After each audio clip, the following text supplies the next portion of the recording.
சிவாய நம சித்தாய நம. நான் உங்கள் சிவசித்தரம்மா பேசுகிறேன். முக்தி பாதையின் 7ஆம் பாகத்தை பற்றி தான் நாம் இன்றைக்கி இந்த பதிவில் பார்க்க போகிறோம். இந்த பதிவில் ரொம்ப ரொம்ப முக்கியமான பல ரகசிய தகவல்களை வெளியே சொல்ல இருக்கிறேன். இதை நீங்கள் முறையாக செய்யணும். ஒருவேளை உங்களுக்கு தெரியலன்னா கால் பண்ணி கேட்டுக்கிட்டு நீங்கள் செய்யலாம். சரி, என்ன மாதிரியான தகவல்னு இப்போ நாம் பார்ப்போம். இப்போ நீங்கள் முன்பதிவில் நான் சொல்லியிருக்கிற மாதிரி எந்த துறையை தேர்ந்தெடுத்து படிக்க போகிறீங்க, கற்றுக்க போகிறீங்கன்னு டிசைட் பண்ணிட்டீங்கன்னு வச்சுக்கோங்க. அந்தந்த துறைக்கு ஒவ்வொரு சித்தர்கள் இருக்காங்க. சித்தர்களுடைய அனுகிரகம் இல்லாமல் இந்த பயிற்சிகளை எல்லாம் நீங்கள் எடுத்துக்கவே முடியாது. இப்போ ருத்ராட்சத்தை நீங்கள் முன்னாடி தேர்வு பண்ணின மாதிரி சித்தர்களையும் நீங்கள் தேர்வு பண்ணணும். ஒவ்வொரு சித்தர்களுக்கும் ஒரு சிறப்பு வாய்ந்த தன்மைகள் இருக்குது. மருத்துவத்துக்கு ஒரு சித்தர், பாடல்களுக்கு ஒரு சித்தர், சிலைகள் சிற்பங்கள் செய்கிறதுக்கு ஒரு சித்தர், மழை வர்றதுக்கு ஒரு சித்தர், அஷ்டாங்க யோகங்களை எல்லாம் கற்றுக் கொடுக்கறதுக்கு ஒரு சித்தர், வாசி யோகத்துக்கு குண்டலினிக்கெல்லாம் ஒரு சித்தர், இப்படி பல வகையான சித்தர்கள் இருக்காங்க. அதில் 18 சித்தர்கள் ரொம்பவும் புகழ்பெற்றவங்களாக இருக்காங்க. ஏன்னா இவங்க தான் குருவாக இருந்து பல சிஷ்யர்களை உருவாக்கியிருக்காங்க. இவங்கக்கிட்ட கற்றுக்கிட்ட நிறைய சிஷ்யர்கள் நிறைய சித்தர்களாக இருந்து இவங்களுக்கெல்லாம் அந்த துறை சார்ந்தவங்களுக்கு இவங்களை பற்றி தெரியும். பட் புகழ் வெளியில் அந்த அளவுக்கு இவங்க பேரெல்லாம் வெளியே வரல. ஸோ உங்களுக்கு என்னென்ன சித்தர்கள் எதில் தெரியுமோ அதில் நீங்கள் யாரையாவது ஒருத்தரை தேர்வு பண்ணிக்கலாம். உங்களோட விருப்பம்தான் அது. உங்களுக்கு பிடிச்சவங்களை, உங்கள் மனசுக்கு உங்களோட நெருக்கமாக இருக்கிற சித்தர்களை நீங்களே தேர்வு பண்ணிக்கலாம். இப்படி இந்த சித்தர்களை தேர்வு பண்ணி இந்த சித்தர்களை உங்கள் இடத்துக்கு உங்களை தேடி வரவழைக்கிறதுக்காக ஒரு ரகசிய வித்தையை நான் உங்களுக்கு இப்போ சொல்கிறேன். அதாவது ஒரு மாணவர் யார் ஒருத்தர் ஆத்மாவை அதில் உருக்குவிச்சு அந்த பக்தியோட தியானிக்கிறாங்களோ அந்த உணர்வு அந்த சித்தர்களுக்கு தெரியும். ஏன்னா சித்தர்கள் சூட்சமமாக காற்றுல எப்போவுமே எல்லா லோகத்துலேயும் சுற்றி வர்றதாக இருக்குது. அந்த மாதிரி யார் ஒருத்தர் அவங்கள ஈர்க்கிறாங்களோ அவங்கக்கிட்ட அந்த சித்தர்கள் அந்த காற்று அந்த வாசனையில் அவங்க வர்றதை உணர முடியும். இருந்தாலும் இப்போ எல்லாத்துக்குமே ஒரு ப்ரூஃப் இருந்தால் தான் ஒரு சாட்டிஸ்ஃபைடு ஆகுது மக்களுக்கு. ஏன்னா இது கலி யுகம். இந்த சித்தர்கள் வாழ்ந்த யுகங்கள் காலங்கள் எல்லாம் வேறு. அப்போது அவங்க வாழ்க்கை அவங்க பின்பற்றின முறைகள் எல்லாமே வேறு. ஆனால் இன்றைக்கி இருக்கிற இந்த கலியுகத்தில் அதை அப்படியே நம்மளால் எடுத்துக்க முடியாது. இந்த யுகத்துக்கு ஏற்ற மாதிரி சித்தர்களும் மாறுவாங்க. ஏன்னா அவங்கெல்லாம் அந்த அளவுக்கு ஒரு பயங்கரமான ஞானம் உள்ளவர்கள், விஞ்ஞானிகள். அந்த அளவுக்கு அவங்களுக்கு எல்லா விதமான இப்போ இருக்கிற சயின்ஸ் எல்லாமே அவங்களுக்கும் தெரியும். இந்த உலகத்தில் இந்த கலியுகத்தில் என்ன நடக்கும், எப்படி வழிபாடு செய்வாங்க பக்தர்கள் அப்படிங்கிறத அவங்க முன்னாடியே சொல்லியிருக்காங்க. அதனால் நீங்கள் ஒரு ப்ரூஃபோடு நீங்கள் இந்த சித்தர்களை நீங்கள் பார்க்க நினச்சாலும் அவங்க தப்பாக அதை எடுத்துக்க மாட்டாங்க. தான் இருக்கிறத பக்தனுக்கு உணர்த்துவாங்க. அதுக்கு உங்களுக்கு ஒரு வழிமுறைகளை சொல்லித்தரேன். கண்டிப்பாக நீங்கள் எந்த பயிற்சியை தேர்ந்தெடுத்தாலும் அதற்கான சித்தர்களை நீங்கள் கண்டிப்பாக நிர்ணயம் பண்ணிக்கணும். ஏன்னா சித்தர்கள் தான் உங்களுக்கு அதுக்கான வழிகாட்டுவாங்க. இப்போ நான் சொல்லிக் கொடுக்குறேன், குரு சொல்லிக் கொடுக்குறேன் அப்படின்னா சித்தர்களுடைய உங்களுடைய அந்த கட்டுக்குள்ளே உங்கள் சித்தர்களும் வரணும். இப்போ நீங்கள் இந்த பகுதியை கொஞ்சம் கவனமாக கேளுங்க. ஒரு 4லேருந்து 4.5 அடி உயரத்தில் மூங்கில், பச்சை மூங்கிலை நீங்கள் எடுத்துக்கணும். அது கொஞ்சம் மீடியமான சைஸில் இருக்கணும். அதாவது ரொம்ப திக்காக பெருசாக இருக்கணும்னு அவசியம் இல்லை, ரொம்ப தின்னாக ஒல்லையாக இருக்கணும்னு அவசியம் இல்லை.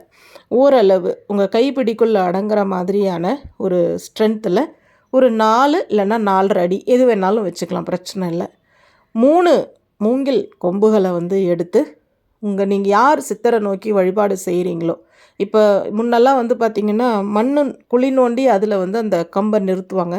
இப்போ நிறைய பேருக்கு அந்த வசதி இல்லாததுனால உங்கள் வீட்டோட மொட்டை மாடியில் நீங்கள் இதை செஞ்சுக்கலாம். இப்போ செடியெலாம் நம்ம வைக்கிறோம் பார்த்திங்களா, தொட்டி, அந்த மாதிரி ஒரு தொட்டி 3 தொட்டி வாங்கிக்கோங்க. அதில் ஃபுல்லாக மண்ணை நீங்கள் நிரப்பிக்கோங்க.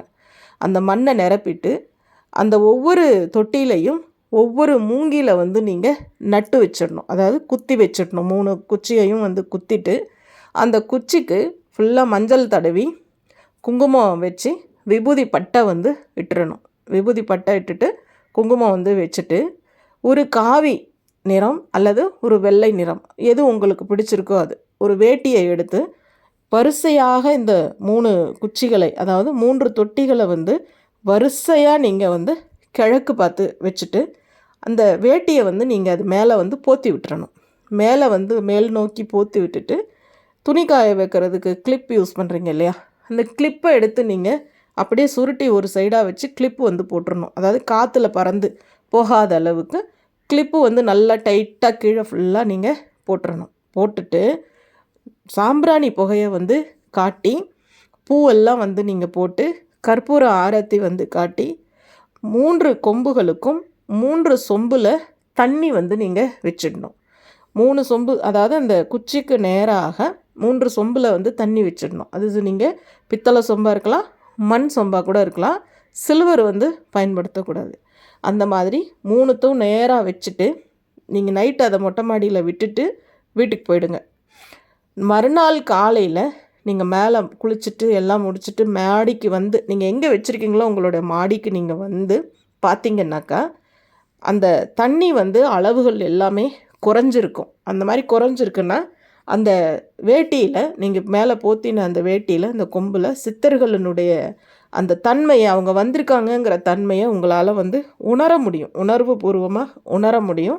இதை செய்து பார்த்திங்கன்னா வந்து உங்களுக்கு வந்து தெரியும். ஏன்னா இந்த உணர்வுகளை வந்து எக்ஸ்பிளைன் பண்ண முடியாது. தண்ணி குறைஞ்சிருக்கிறத நீங்கள் வந்து பார்த்துக்கலாம். அந்த வேட்டியில் ஒரு விதமான வாசனை இருக்கிறத உங்களால் வந்து உணர முடியும். இந்த காவியோ இல்லை வெள்ளையோ நீங்கள் என்ன வேட்டி போட்டிருக்கீங்களோ அதில் ஒரு வாசனை வந்து இருக்கும், ஒரு வித்தியாசமான வாசனை. அது நீங்கள் எங்கேயுமே உணர்ந்திருக்க முடியாது. அந்த மாதிரி ஒரு நறுமணத்தை உங்களால் அந்த துணியில் வந்து எடுத்துக்க முடியும். அந்த துணியை நீங்கள் தினந்தோறும் தியானம் பண்ணும் பொழுது உங்கள் மேலே வந்து நீங்கள் போத்திக்கலாம். இடுப்பில் வந்து கட்டக்கூடாது, மேலே வந்து போத்திக்கலாம். இந்த பயிற்சி ஆண் பெண் யார் வேணுனாலும் செய்யலாம், அதை பற்றி பிரச்சனை கிடையாது. நீங்கள் ஒரு சால்வை மாதிரி தியானம் பண்ணும்போதெல்லாம் நீங்கள் இதை போத்திக்கலாம்.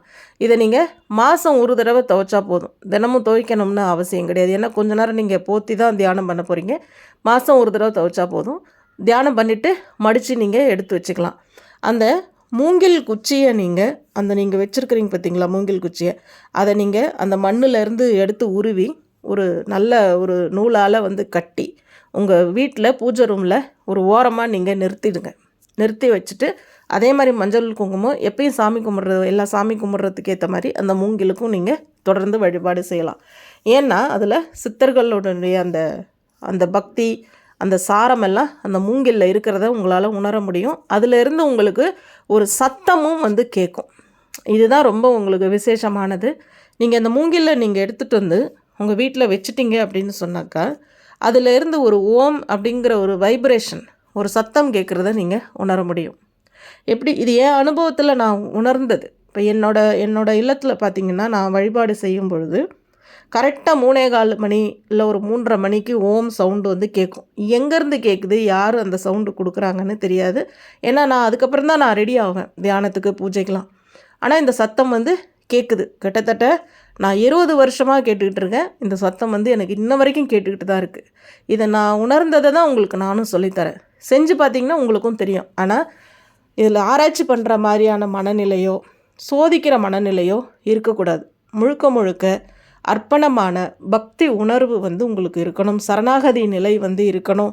பரிபூரணமாக உங்களை நீங்கள் சித்தருக்கு ஒப்படைச்சு எந்த சித்தரை நீங்கள் கூப்பிட்றீங்களோ அவங்க கண்டிப்பாக வந்து அந்த மூங்கிலில் உங்களுக்கு உணர்த்துவாங்க. அந்த நீரும் வந்து உங்களுக்கு குறைஞ்சிருக்கும். மீதி இருக்கிற நீரை நீங்கள் ஏதாவது ஒரு செடிக்கு வந்து ஊற்றிடலாம். இதை நீங்கள் இன்றைக்கி இருக்கிற உங்களுக்கு நேரில் பார்த்தா தான் நம்பிக்கை வரும் அப்படின்னு நினைக்கிறவங்க இதை கண்டிப்பாக நீங்கள் முயற்சி பண்ணி பார்க்கலாம். அந்த மாதிரி எடுத்துக்கிட்டு இந்த சித்தர்களை நீங்கள் உங்களுக்குள்ளே நிறுத்திக்கோங்க. இப்படி நீங்கள் நிறுத்திட்டீங்க, உணர்ந்துட்டீங்க அப்படின்னு சொன்னாக்கா சித்தர் மந்திரத்தை தினமும் நீங்கள் பாராயணம் பண்ணுறதுக்கு முன்னாடி ஃபஸ்ட்டு கணபதி, 2வது உங்களுடைய குலதெய்வம், 3வது சித்தர்களினுடைய மந்திரம், 4வது தான் நீங்கள் யாரை உபாசனை பண்ண போகிறீங்களோ அந்த தெய்வம். இப்போ நீங்கள் காளியை உபாசனை பண்ண போகிறீங்கன்னா அவங்களோட மந்திரம், சிவபெருமானுக்கான மந்திரம், நீங்கள் முருகனை வழிபாடு பண்ண போகிறீங்கன்னா அவங்களோட மந்திரம், கருப்பசாமியை வழிபாடு பண்ண போகிறீங்கன்னா அவங்க மந்திரம்.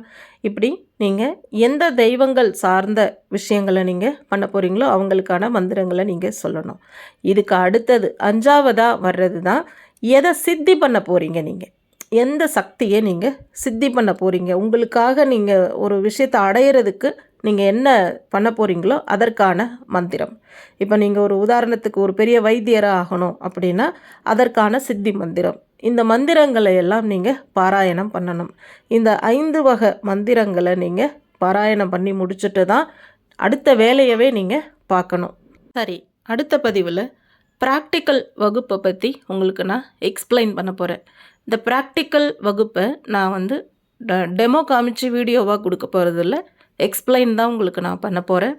இதுவும் உங்களுக்கு ரொம்ப பலனுள்ளதாக இருக்கும். ஆனால் சந்தேகம் இருந்தால் கேட்டுட்டு செய்யுங்க. நீங்களாக போய் இறங்கி நீங்கள் தோன்றபடி செஞ்சுக்காதீங்க. தவறாக நீங்கள் செய்கிறீங்கன்னாலும் இது பலன் தராது. உங்களுக்கு அது ரொம்ப பிரச்சனையை கொடுத்துடும். ஏன்னா ப்ராக்டிக்கல் ரொம்ப ரொம்ப முக்கியமான ஒரு விஷயம். சரி, அடுத்த பதிவில் நான் உங்களை சந்திக்கிறேன். சிவாய நம. வணக்கம்.